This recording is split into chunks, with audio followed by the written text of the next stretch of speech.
আমাদের যখন যে সিদ্ধান্ত দিবে সেইটা আমরা মাথা পেতে দলের সিদ্ধান্তের প্রতি আনুগত্য থেকে ইনশাল্লাহ বিগত সময়ের মতো আগামীতেও আমরা কাজ করব। ঐতিহাসিক জাতীয় বিপ্লব ও সংহতি দিবস উপলক্ষে রাজবাড়ী জেলার পাংশা উপজেলা ও পৌর বিএনপির উদ্যোগে এক বর্ণাঢ্য র্যালি ও সমাবেশ অনুষ্ঠিত হয়েছে।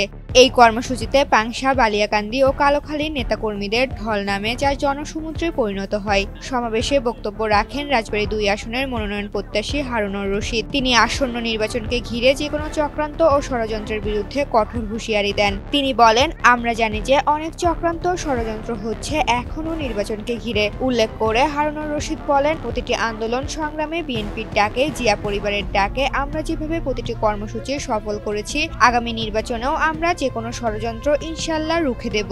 তিনি আরো বলেন, পাংশা, বালিয়াকান্দি ও কালোখালীর জাতীয়তাবাদী শক্তি ইতিমধ্যে যেকোনো ষড়যন্ত্র রুখে দেওয়ার জন্য প্রতিশ্রুতিবদ্ধ।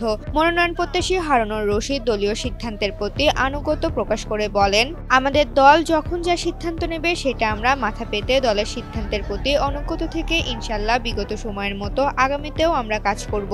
আমাদের প্রিয় নেতার ৩১ দফা বাস্তবায়নের জন্য আমাদের অঙ্গীকার বাস্তবায়ন করব। নেতাকর্মীদের বিপুল উপস্থিতির মধ্যে দিয়ে সমাবেশটি শেষ হয় এবং নির্বাচন নিয়ে দলের ঐক্য ও দৃঢ় প্রতিজ্ঞার বার্তা স্পষ্ট হয়। ঋতুপর্ণা, জনকণ্ঠ।